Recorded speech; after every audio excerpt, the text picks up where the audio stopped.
All right. Good morning, gentlemen. Today they'll be traveling this week, so hopefully we'll have different, nice tropical locations of my background. Today is the DeKalb Oasis along the 88. So, I really missed that spot. All right. So today is Daf Tzadi Beis in Maseches Eruvin. Towards the finish line, right? Not easy. It's like a long marathon. It gets more difficult as you go, but at the end, when we turn around, we see what's behind us. We'll appreciate our hard effort and our work. So we left off. We were discussing a machlokas. We were in Rabbi Shimon. The shita of Rabbi Shimon was that when it comes to chatzeros, gagos, karfefos, all those together, if anything was left outside before Shabbos, so those things are all considered to be in one rishus, and you can carry from one to the other. It doesn't even matter ownership.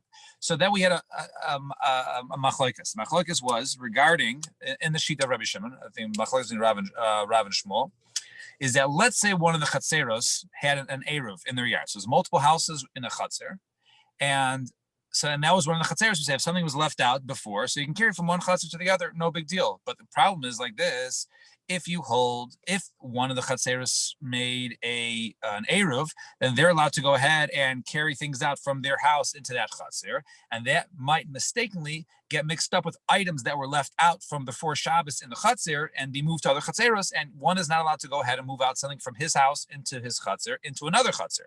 So is there a gzeir on that? Does it make a difference if people of those chatzeros made their own eruv or not? That was the shaila we were discussing, and we left off at the bottom. I think we left off at the bottom line of Amar Le Ravina Ravashi on Tzadi Aleph Amud Beis. So Amar Le Ravina Ravashi, Umi Amar Rabbi Yochanan Hachi. Did Rabbi Yochanan say this, that Rabbi Yochanan says whether or not we had earlier, right? Bein she'irvu, bein shelo irvu. That was the shita of Rabbi Yochanan. Rabbi Yochanan halacha stam mishnah. The halacha is like like a stam mishnah. We have a case of a stam mishnah, right? Another a mishnah without b'shem anybody. Utan says over there in that mishnah. If you have a wall between two chatzeros and that wall itself was 10 tefachim high, 4 wide. In other words, it's a complete barrier. Over there, since it's a wall, so those two chatzeros on each side of it is completely separated because that is a legit wall, and therefore you can only make two different eruv and not one. You can't make it all together because there's a wall between. And then we said if on top of the wall was fruits. So if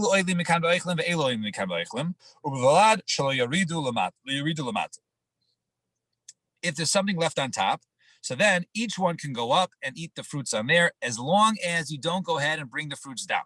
Now wait, what do you mean? So if we hold that you can move something from chatzer to chatzer, what's the problem of being able to take it down, right? So according to this, it would seem that even so according to Rabbi Yochanan, right, he would say that it should be no problem, that you should be able to go ahead and bring it down to the others. So so wouldn't Rabbi Yochanan say it's okay there? So my lamato, so what does it mean when it says over there you can't go ahead and take it down? It says doesn't mean you can't take it to the chatzer. So you can take it to the chatzer according to Rabbi Yochanan, right? The issue is when it says lamata, you can't take it down. It doesn't mean you can't take it down even in the chatzer. It means lamata labatim. You can't take it down into the chatzer, into the house. But if the fruit was left there before Shabbos, then you can go ahead and take it down into each chatzer. It's not a problem according to Rabbi Yochanan. But Rabbi Chia taught right? So each one, in other words, they have to go ahead and eat it on top, right? They can only go ahead and eat on top. So in other words, the lashon seems to be that not only it means that you can't take it in the house, it means you can't take it down even in the chatzer. So right? So Rabbi Chia right? So what Rebbe, who was a one, right? He didn't teach it, right? If Rebbe didn't teach it, so Reb Chia, how would he know? Because this Bryce of Erva was a limud of Reb Chia. Reb Chia was the one who's taught, says, however, only in the condition, right, that they're eating on top, all right, and he does not stand in the chatzar and eat it. He can't take it down, right? It has to be on top. So in other words, Rebbe was the one who taught the Mishnah. Why didn't Rebbe teach like Reb Chia, right? Rebbe could have said you can't take it down, right? Why didn't he include lashon? He didn't use a lashon. So by the fact that Rebbe didn't use a lashon, it must be that according to Rebbe, so Rabbi Yochanan will explain that it must be that it means that it doesn't mean you can't take it down into the chutzner. It means you can't take it down into the chutzner, into the house. So Itamar. So it's tall. They're like I don't know, 10 lines down inside the Bezim at Aleph. Itamar. Shtei chatzeros v'churva achas b'neihem. So let's go back into the case of you have two chatzeros, right? And we said according to Rabbi Shimon, right, all chatzeros are one. So yes, if they're together, yes. But let's say in this case they're not together, and in between them is not a wall, but actually a churva, right, a ruins, right, in between it. So now we're talking about the goof of this machlokas. We're talking about one of the chatzers on one side. Let's call it A. Has an Eruv. So the people and that who share that chutzner can carry from their houses into that chutzner. And then you have chutzner B on the other side of the churva. Those people did not make an Eruv. They can't carry from their houses into the chutzner. So achas v'reiv, achas l'reiva. So Amar Rav Huna, and says Rav Huna, Noisnin oisa lezu shelo irvu, aval she'irvu lo. That churva, right? The people can go ahead and use it. Right? Who is allowed to go ahead and use it? Only the people without the Eruv, which was Chatzar B. Why? Because if you have Chatzar A, what are we worried about? We're worried about taking, because since they have an Eruv, they can take it from the house into the Chatzar, from the Chatzar into the ruin. So therefore we say basically the ruins, this Churva is cut off from you, and the Churva can only be used from the Chatzar because then you're only carrying things from the Chatzar into the Churva and not things from the houses into the Chatzar. Dilma asila fukimani debatin the Churva. Because the reason is, as we just explained, because if we allow the people in the chutzner with the Eruv, which was chutzner A, to go ahead and use the ruins, they might go ahead and carry stuff from their house into the chutzner, into the ruins, which would be usher. So he says, so even to the one who had an Eruv. So that was Lashon. Even the one with the Eruv. So what does it mean? Even the one with the Eruv, what? Mashma, shtei asuros. If we say that the churva can be used even with the people who have the Eruv, so therefore, since A and B, right, they didn't have an Eruv with one another, therefore the ruins belongs to both of them, and since it belongs to both of them, neither one of them can go ahead and carry into there. Zavim tovar shteim mutaros, and if you want to say even, maybe it means that the both of them is mutar to go ahead and carry it. What would be the difference, right? Why could you get? Why can't you? You can't put in the chatzir without the eruv to the chatzir with the eruv, right? So why would this be different? The case of a churva in the middle, as opposed to a case of a wall in the middle. Like, why would this make any difference? If you had other cases, according to Rav, one had an eruv and one doesn't have an eruv, and therefore you cut off the one with the eruv. So why in this case would be shtei mutaros? So he says no. Hasam kevan demitari ma'ani debati mechatzir asle dafuke. Over there in the case with just when there's two chatzeros next to one another, since over there, right, that we say that the items in the house, right, they're mintari, right, they're considered to be guarded, they're watched. So therefore, in the chatzir, people will go ahead and bring it. So into the chatzir, people would bring from one chatzir to the other. So therefore, you have to cut it off. However, hacha, but over here, you have the ruins in the churva. Maybe you'd say, since it's a churva, it's a ruin, and therefore people not going to bring things into the ruins. Why? Because it's not a guarded area. So since it's not a guarded area, we're not worried in this case of someone bringing something from chatzir A into the churva and then going from the churva to the other chatzir. We're not worried about that. So therefore, because no one's going to bring into the churva, so therefore, in that case, there is no gzeira. But maybe in a case of two chatzeros next to one another, maybe that case there would be a gzeira. You can say the one with the eruv cannot, and the one with the eruv cannot, and the one with eruv cannot, because then it might come from the house into the chatzir into the other chatzir. But the chatzir without the eruv would be mutter. And Igadami, some have a slightly different version. Chia barav Omar, af l'she'erva. And maybe the other side, maybe Chia barav said that even the one with the eruv, you have once again the case with the churva, the ruins in between, right? And even the one with the eruv, l'chayra, means av l'she'erva.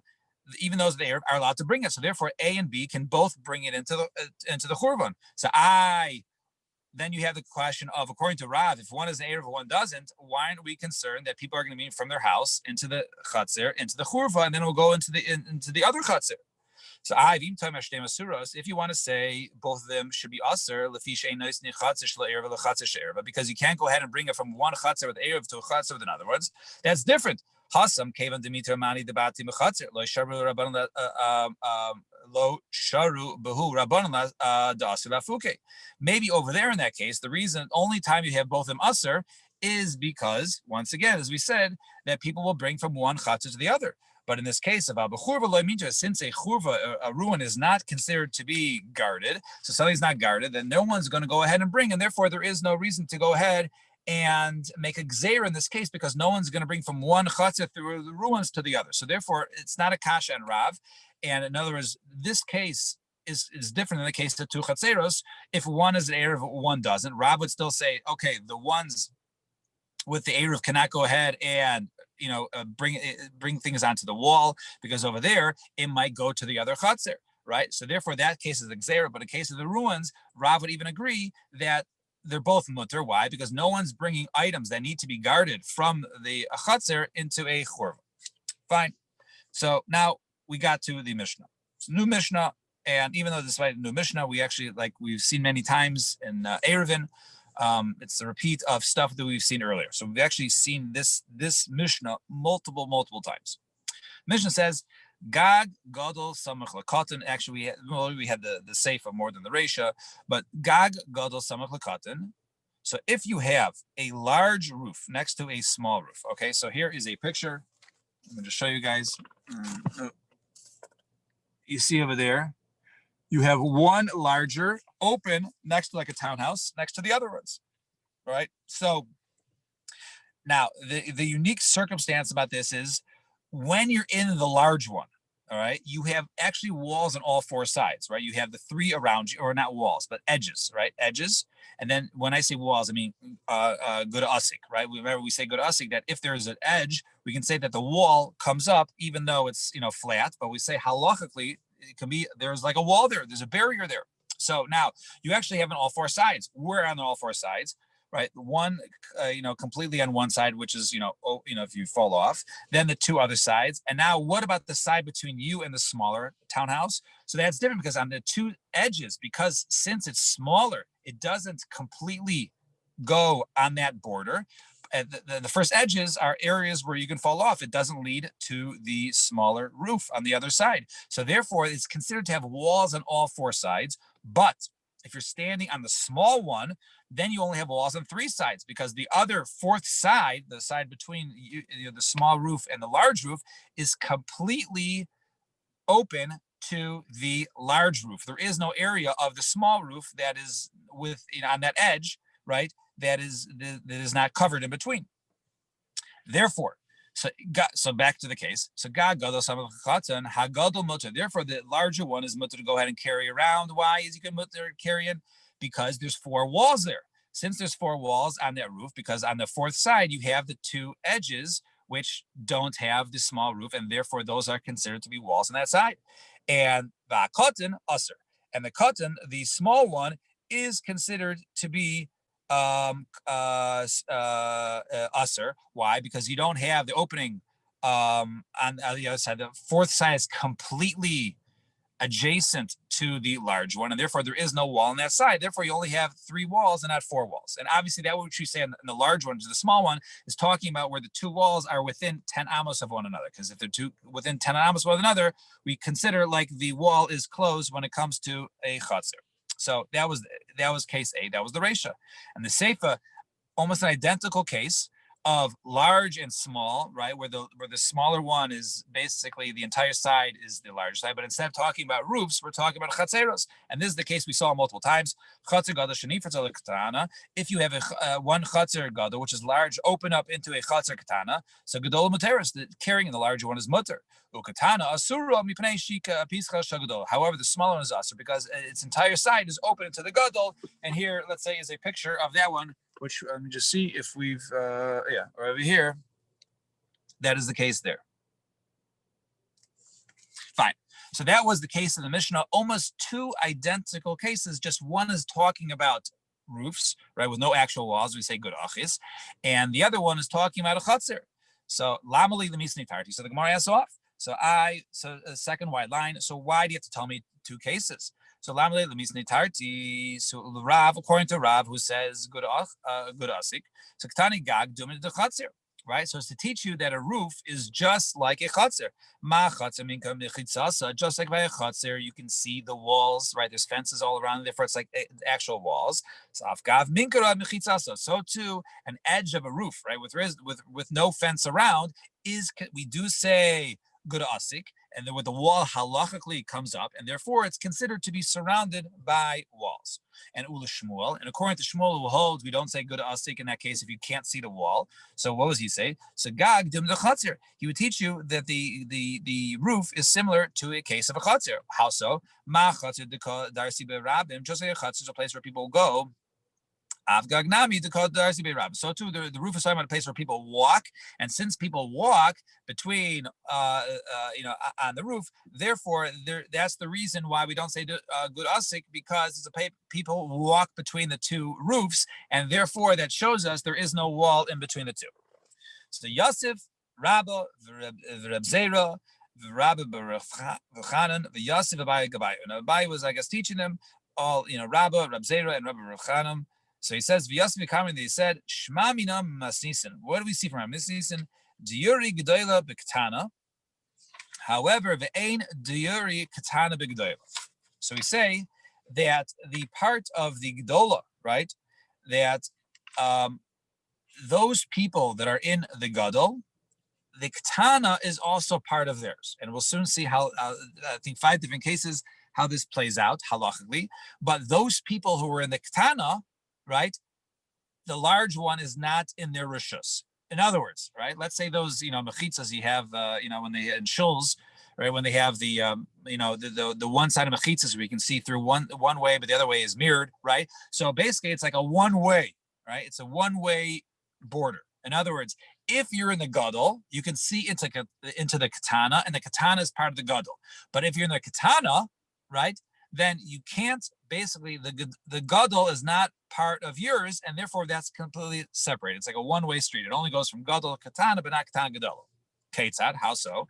So case number 1, gefanim b'gedola, if you go ahead and you plant a vineyard, or you have gefanim vines growing. Now we have a halacha by kiloim. You can't go ahead and plant wheat next to grapes or the like. So gefanim k'gedola. So aser lizra esektana. If you have vines in the large one, so therefore, since the katana is an extension of the gadol, you can't go ahead and plant now into the katana.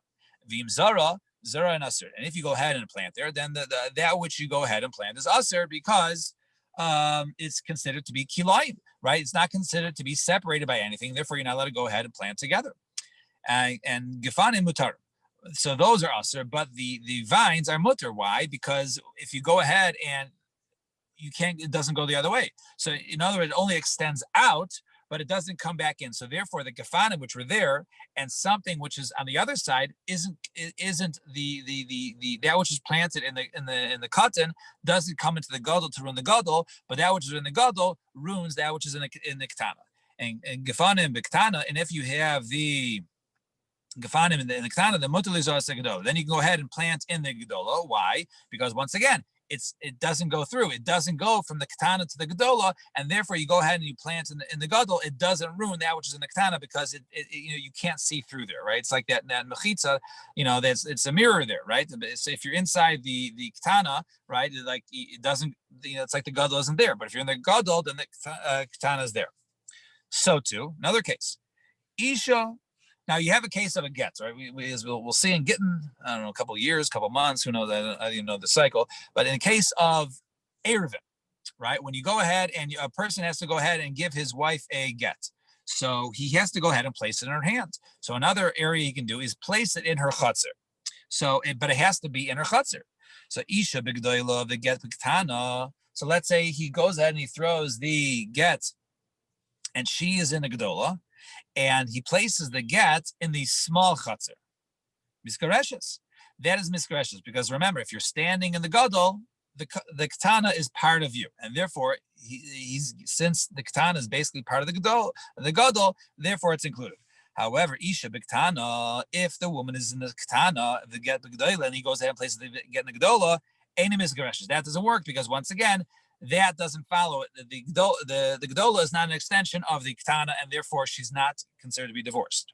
Now, tzibur b'gedola v'shlech tzibur b'ktana is halacha that the shlech tzibur has to be with the shlech tzibur has to be with the tzibur, right? It has to be part of the tzibur in order to be yaitze them in the brachos in whatever in tefillah b'tzibur or tefillah b'tzibur something else, but it has to be in the same place, right? You can't have the shlech tzibur in one area and the tzibur in another area. So tzibur b'gedola v'shlech tzibur b'ktana. If you have the tzibur in the gedola and the shlech tzibur b'ktana, yaitzi chavasan, then you can fill their obligation. Why? Because whoever's in the gadol, the katana is considered part of it. However, tzibur b'ktana v'shlech tzibur b'gedola.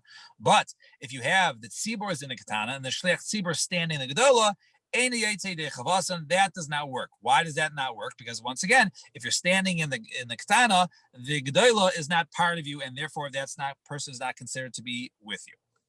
And tisha is similarly having to do with tefillah. Tisha b'gedola v'yachi b'ktana. So you have also another halach is that the 10th person, right, or someone who's added to the tzibur, right, follows where the tzibur is. So once again, the tisha b'gedola v'yachi b'ktana. If you need 10 for a minute, you only have 9 in the gedola. The yachi b'ktana, 1 is in the katana, then mitzarif, and then he's mitzarif. 1 can be mitzarif because that's considered to be part of it. However, tisha b'ktana, but you have 9 people in the katana v'yachi b'gedola and 1 in the gedola. Therefore, Eina mitzarif, he does not mitzarif because he's not included. Because once again, if you're a 9, right, if you have 9 in the katana, it's like the gedola is not part of you, and therefore the 10th is not with you. Is this a whole issue? Is this the whole issue with Atkins that having on the stage? Well, no, it's not the stage. In terms of the having that dividing wall between the main shul and then in the social hall, and then having one person daven in the social hall, even though the doors are open. Is that a similar situation? Yeah, there actually are. I know places that people are makbid, like in shiva houses, right, to have at least 10 people in the same room, right? Because if you have some in the living room, some in the dining room, and there's a source of Pesach there's things that divide it. So it becomes an issue because it's considered to be separate rooms. And the question is, can one person follow the tzibur if there's 9 here and 1 is there? But once you have larger groups, then it's not necessarily to be connected. But it would seem from what we're saying, let's just say that you have that case. If you have 10 people in the main wall, in the main one, then that person can be included, right? In that one. In other words, because where they're standing, they would have the tzibur and the other person's in the back. But if you have too many in the back, that wouldn't be part of the tzibur. So yeah, it would come into the same circumstance in this situation. But that's under one roof. I mean, aren't we talking over here where there's no roof? So over here, right. So that's different. But just because you have a roof, the issue is you have walls. The issue is not being roofed in, even though there's no roof. The issue is the walls. Do the walls separate it? And part of the walls usually is because there's a tzuras Pesach, right? There's a doorway, and a doorway is like a wall, right? And over here, we're talking about, is this considered to be blocked off? Is it a wall or not? So it is a very similar concept. Between this case and that case in terms of adding along. But yeah, fine, very good question. Now, tsoya b'gedola. Let's say you have tsoya, right? So let's say you have there's excrement, right? Someone went to the bathroom in the gedola, right? And also likros kriyasha b'ktana. So since one is not allowed to either see, right, or be close to an area where he can smell, or be in the proximity of tzoa, of excrement, to say Kriya Shema, to say Dvarim Sheba Kedusha. So if the tzoa is in the gedola, so the air and the aroma, right, basically, is included, extends to the ketana. So therefore, you also to go ahead and read Kriya Shema in the smaller chutzner. However, tzoya b'ktana. However, if you have tzoa in the ketana, then you would be able to go ahead and say Kriya Shema in the Gedola, because once again, that which is in the Ketana doesn't extend into the Gedola, and therefore it will be separated. So now, after seeing this, Amar Luhu Abaye Imkain Matzina Mechitza Liyaser. If you really think about it, it actually comes out that sometimes the mechitza makes it worse. What do you mean? Let's say the first case, the case of planting kilayim, right? Two things close to one another. So he said, if the wall is there, if it's not there. So he said, if you have a mechitza, right? So we say that the two fences are not good. You can't go in between because it's open into the other ones. If you have just a regular field, right? One field. So the only halacha over there is Dalet Amos. So over here, you can be farther than Dalet Amos, Vilu Hashda Asura, but now it's Asur because we're talking about halachas of walls. So it seems like the fact that we're discussing walls makes it worse than just being Marchik Dalet Amos. So how does that work? So Amalei Reb Zer Labaye, I've loy metzin mechitza lister, but we don't find, right, that by mechitza is aser. No, sometimes we do find that. But now we learn in the Mishnah, Chatzer Gedola Shenifetz Lektana. If you have a Chatzer Gedola, right, that is open to a Ketana. So now over here, so we basically have the same case over here. I mean, it shows a picture in the art scroll. You can see the picture there, right? Very similar case that we've had till now, but there's this wall over here, okay? This wall over here, which is built in, right? So basically you have the small one and the larger one, and then imagine, where the small one comes in, usually, or it comes in and then it comes out, because the larger chutzner. So imagine instead of, the smaller one, goes adjacent into the large one, and this, instead of, it's basically, widening like the width of the larger chutzner, it extends out, right? So now it's basically like a double fence. It almost has like its own fence. Its fence extends into the large chutzner. So chutzner gedola shenifetz lektana gedola muteris. Then the large one is mutter to go ahead and carry in it. Uktana asura, but the ktana, the small one, is asur mipnei shi kapischa shel gedola, because that's considered to be like the opening into the gedola. Vilu shaves gifufa, but if you went ahead and instead of having the walls extend, gedola nami asura, then the large one would also be asur. So we see that over here, if you had no walls, right? So if you had, right, so in this case, if you basically took away the walls, it would be asur, right? But if you had the walls, it'd be mutter. So over there, it's not the fact that the additional walls are making something asur. No, the additional walls are now making the gedola asur. It's the fact that once you have the walls there, you're showing that the other mechitzas aren't your real mechitzas, and therefore that which you go ahead and you add up, you're basically saying that the larger chutzner is now separated, and therefore it's not the fact that you're right. It's basically the eliminating, the removal of the other mechitzos that are now causing the yisur. So in other words, in this case, it's not a fact that you're adding walls, and by adding walls it's making it usur, right? It's by the fact that when you're adding walls, you're showing that this is now the new chutzner, and therefore the new chutzner includes both. And since it includes both, therefore there will be isur to go ahead and carrying not only in the ketana, but also in the gedola. All right, we'll stop here at the bottom, and tomorrow we will continue the discussion. What time is it? A little 7:50. So tomorrow, Mitzvah Shem will continue the discussion, also discussing about, I think it's, next case is in the Sukkah, but we'll continue this discussion tomorrow, Mitzvah Shem, same time. Everyone have a wonderful day and enjoy the last of the warm weather. Shukach.